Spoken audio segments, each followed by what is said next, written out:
Touring talkie ரசிகர்களுக்கு வணக்கம். வாங்க லென்ஸ் நிகழ்ச்சிக்கு போகலாம்.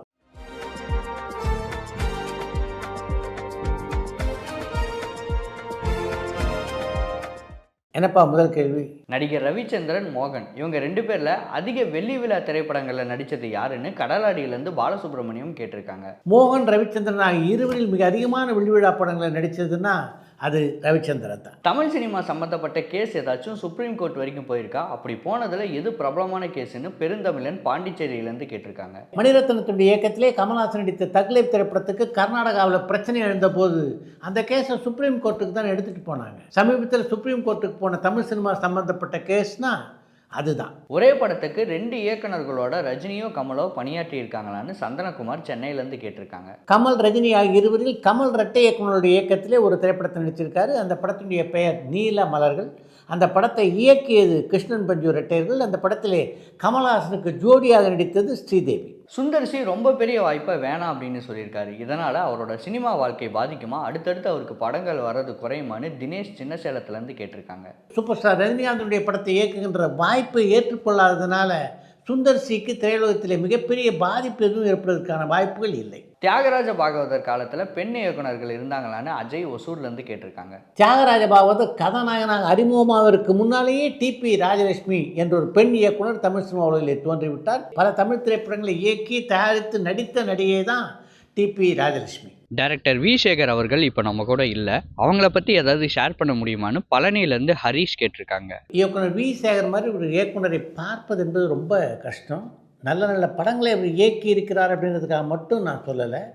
பழகுகின்ற தன்மை அவ்வளவு இனிமையாக எல்லோருடனும் அவர் பேசுவார். நேற்று காலையிலே அவருக்கு இறுதி அஞ்சலி செலுத்துவதற்காக சென்றபோது பெப்சியினுடைய தலைவரான செல்லுமணிகிட்ட நீண்ட நேரம் பேசி கொண்டிருந்தேன். அப்போ கூட இந்த விஷயத்தை தான் அவர்கிட்ட நான் சொன்னேன். விசிஆரை பொறுத்த வரைக்கும் அவருக்கு எதிரிகளே கிடையாது. அதே மாதிரி அவரை தப்பாக ஒருத்தரும் பேசி நான் பார்த்ததே இல்லை. அந்தளவுக்கு நல்ல மனிதராக வாழ்ந்து மறைந்தவர் தான் வி சேகர். சித்ரா சார், நீங்கள் காந்தா படம் பார்த்துட்டிங்களா? அந்த படத்தை பற்றின உங்கள் கருத்து என்னன்னு வேலூர் சேலம்லேருந்து கேட்டிருக்காங்க. காந்தா திரைப்படத்தை நான் இன்னும் பார்க்கலாம். ஆனால் என்னுடைய நண்பர்கள் பல பேர் அந்த படத்தை பார்த்து விட்டார்கள். மிக அற்புதமான நடிப்பை அந்த படத்திலே துல்கர் சல்மான் வழங்கியிருக்கிறார் என்று ஒரே குரலில் எல்லாரும் சொல்கிறாங்க. அந்த படத்தை பாராட்டாதவர்களே இல்லை என்று சொல்லலாம். அந்த அளவுக்கு மிகப்பெரிய பாராட்டுதலை பெற்றுக்கொண்டிருக்கிறது அந்த படம். இப்போ இருக்க தமிழ் ஹீரோஸ் யாராச்சும் மற்ற மொழி படங்களில் பெரிய வில்லனாக இருக்காங்களான்னு பிரேம் கடலூர்லேருந்து கேட்டிருக்காங்க. இப்போ இருக்கிற தமிழ் ஹீரோக்களில் மற்ற மொழிகளில் வில்லனாக நடித்ததுன்னா அது விஜய் சேதுபதி தான். லைக்கா திரும்பவும் பெரிய ஹீரோஸை வச்சு படம் எடுக்கிறதுக்கு வாய்ப்பு இல்லையான்னு மாதவன் டி நகர்லேருந்து கேட்டிருக்காங்க.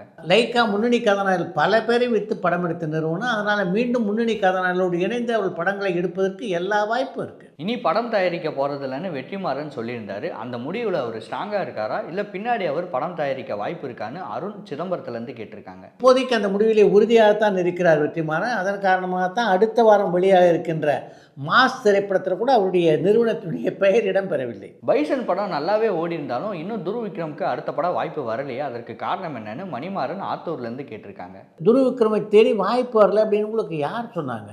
தினமும் 3 பேர் துருவ் விக்ரமுடைய காட்சிட்டுக்கு அவருடைய கதவை தட்டி கொண்டு தான் இருக்கிறார்கள். ஆனால் அவ்வளவு எளிதிலே துருவ் விக்ரம் படங்களை ஒப்புக்கொள்வதில்லை. நல்ல கதையை தேர்ந்தெடுத்து அதில் நடிக்கணும் அப்படின்ற முடிவில் இருக்கார். இப்போ ஏற்கனவே ஒரு கதையை அவர் தேர்ந்தெடுத்து அந்த படத்துக்கான தொடக்க விழா கூட நடைபெற்று விட்டது. பி வாசு சார் டைரக்ட் பண்ண மூவியில் அவருக்கு மிகப்பெரிய ஹிட்டாக அமைஞ்ச மூவி எதுன்னு சந்திரன் பரமக்குடியிலேருந்து கேட்டிருக்காங்க. பி வாசு இயக்கிய படங்களில் மிகப்பெரிய வசூல் சாதனையை செய்த திரைப்படங்கள் அப்படின்னா சின்னத்தம்பி படத்தையும் சந்திரமுகி திரைப்படத்தையும் சொல்லலாம்.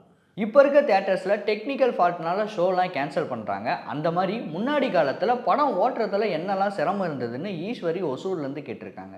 அந்த காலத்தில் திரையரங்கில் ஃபிலிமில் தானே படங்கள் ஓடிக்கொண்டிருந்தது. அப்போ அந்த ஃபிலிம் இருக்க அது அடிக்கடி அருந்து போய் தியேட்டரில் மிகப்பெரிய குழப்பங்கள் எல்லாம் ஏற்பட்டிருக்கின்றன. அஜித் விஜய்க்கு அப்புறம் இன்னும் ஒரு பலமான இரு போட்டியாளர்கள் உருவாகலையே, இதற்கு காரணம் என்னன்னு ஸ்ரீலங்காலேருந்து பாலன் கேட்டிருக்காங்க.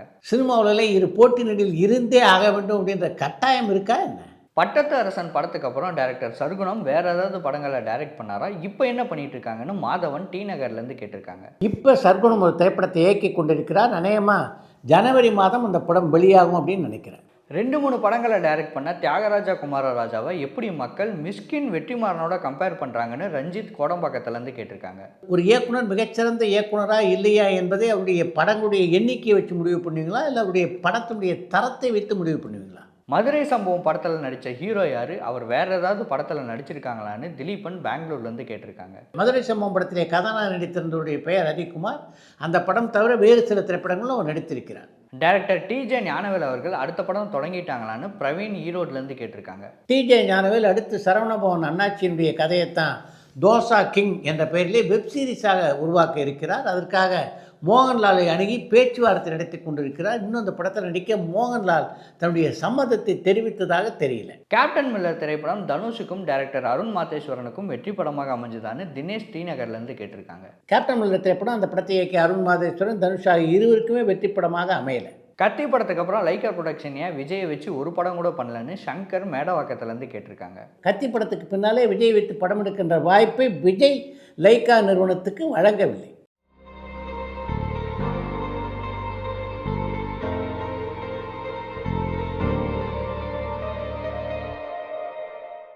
சினிமாவில் ஃபர்ஸ்ட் காப்பினா என்னன்னு யூஎஸ்லேருந்து அருண் கேட்டிருக்காங்க. திரைப்படம் சம்பந்தப்பட்ட எல்லா வேலைகளும் முடிந்து திரையரங்கிலே திரையிடுவதற்கு தயாராகின்ற நிலையிலே ஒரு படத்தினுடைய பிரதியை தயார் பண்ணுறாங்களே, அதுதான் ஃபர்ஸ்ட் காப்பி. அடுத்து இன்று ஒரு தகவல். தமிழ் சினிமாவில் 100க்கும் மேற்பட்ட படங்களில் நடித்த ஜெமினேசன் நடித்த முதல் திரைப்படம்னா அது மிஸ் மாலினி என்ற திரைப்படம். அந்த முதல் படத்தில் அவர் நடிக்கும்போதே அந்த படத்தினுடைய கதாநாயகியான புஷ்பவல்லி ஜெமினேசனை காதலிக்க தொடங்கினார். அந்த காலகட்டத்திலே தன்னை தேடி சரியான பட வாய்ப்புகள் வரலையே அப்படின்ற மன வருத்தத்திலே இருந்தார் ஜெமினேசன். அப்படி ஒரு மன வருத்தத்தில் இருந்த காலகட்டத்தில் புஷ்பவல்லியுடைய அந்த நட்பு இருக்க அதனுடைய மனதுக்கு மிகப்பெரிய ஆறுதலாக அமைந்தது. தமிழ் சினிமா உலகில் காதல் மன்னன் என்ற பட்டப்பெயருடன் ஜெமினேசன் வலம் வர முதல் முடிச்சு போட்டதுன்னா அது புஷ்பவல்லி தான். ஜெமினேசன் புஷ்பவல்லியுடைய நெருக்கம் காரணமாக புஷ்பவல்லி கருவுற்றார். இன்று இந்திய திரையுலகில் அழியாத புகழோடும் இளமையோடும் ஆட்சி செலுத்தி கொண்டிருக்கின்ற ரேகா இவர்கள் இருவரது மாறாத காதலுக்கு மறைக்க முடியாத சாட்சியாக பிறந்தவர் தான். புஷ்பவல்லி ஜெமினேசனை காதலித்து கொண்டிருந்த இந்த காலகட்டத்தில் அவருக்கு ஏற்கனவே திருமணம் ஆகியிருந்தது. அதனால் உன்னுடைய வயிற்றிலே நீ சுமந்து கொண்டிருக்கின்ற இந்த குழந்தைக்கு தகப்பனாக என்னால் முழுமையாக இருக்க முடியாது அப்படின்றத புஷ்பவல்லியிடம் நேரடியாகவே எடுத்துரைத்தார் ஜெமினேசன். ஆனால் புஷ்பவல்லி அதை பற்றியெல்லாம் கவலைப்படுறதா இல்லை. ஜெமினேசன் மூலமாக தனக்கு ஒரு குழந்தை வேண்டும் என்பதுதான் அவருடைய எண்ணமாக இருந்தது. அதற்கு மேலும் அவருடைய எண்ணத்துக்கு தடை போடுகின்ற வலிமை எனக்கு இல்லை, அதன் காரணமாகத்தான் ரேகா பிறந்தார் என்று ஒரு பத்திரிகை பேட்டியிலே பதிவு செய்திருக்கிறார் ஜெமினேசன். இத்துடன் இன்றைய லென்ஸ் நிகழ்ச்சி நிறைய வருகிறது. மீண்டும் அடுத்த லென்ஸ் நிகழ்ச்சியிலே சந்திப்போம். உங்கள் கேரியரில் நீங்கள் இது மட்டும் பண்ணாமல் இருந்தால் நம்ம லைஃப் இன்னும் வேறு மாதிரி இருந்திருக்கும் அப்படின்னு நினைக்கிற விஷயம் இது? ரிக்ரெட்னு நான் சொல்ல மாட்டேன். அன்னவரம் நான் பண்ணேன். ஆக்சுவலி எல்லாரும் சொன்னாங்க அந்த படம் பண்ணுங்க, பவன் கல்யாண் சார் கூட பண்ணேன். பட் எனக்கு அந்த படம் பண்ணனால என்ன ஆச்சுன்னா, சந்தியா பெயர் மாற்றம் எப்போ யாரால் நடந்தது? சந்தியா வந்து ஃபர்ஸ்ட் என் பேர் ரேவதி இல்லை, இப்போ நீ ரேவதின்னு பேர் வச்சேன்னா அப்புறம் உன்னை எல்லாரும் குட்டி ரேவதின்னு கூப்பிடுவாங்க. பிகாஸ் ஆல்ரெடி ரேவதி மேம் இருக்காங்க இல்லையா. குட்டி ரேவதியும் ஒருத்தர் இருந்தாங்க.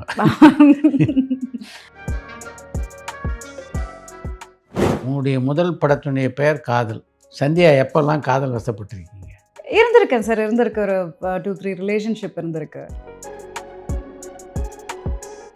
கல்யாணம் பண்ணிக்கலாம் அப்படின்னு சந்தியா முடிவெடுத்ததுக்கு காரணம் மிகப்பெரிய வாய்ப்புகள் தமிழ் சினிமாவில் அமையாதுன்னு சொல்லலாமா? அப்படின்னும் கிடையாது. கல்யாணம் பண்ணுறதுக்கு ஏஜும் ஆயிடுச்சு இல்லையா. எனக்கு 23 இயர்ஸ் ஆகும்போதே எங்கள் அப்பா வந்துட்டு நான் ஏதோ ஒரு 40 இயர்ஸ் மாதிரி ஃபீல் பண்ணிட்டு இருந்தாரு. உங்கள் கல்யாணமே ஒரு த்ரில்லிங்கான எக்ஸ்பீரியன்ஸ். நானும் சொல்லிட்டேன், இந்த இதில் நடக்கலைன்னா அப்போ விச் மீன்ஸ் சகுனம் சரியில்லை, இதுக்கப்புறம் மணிமேகலை தான்.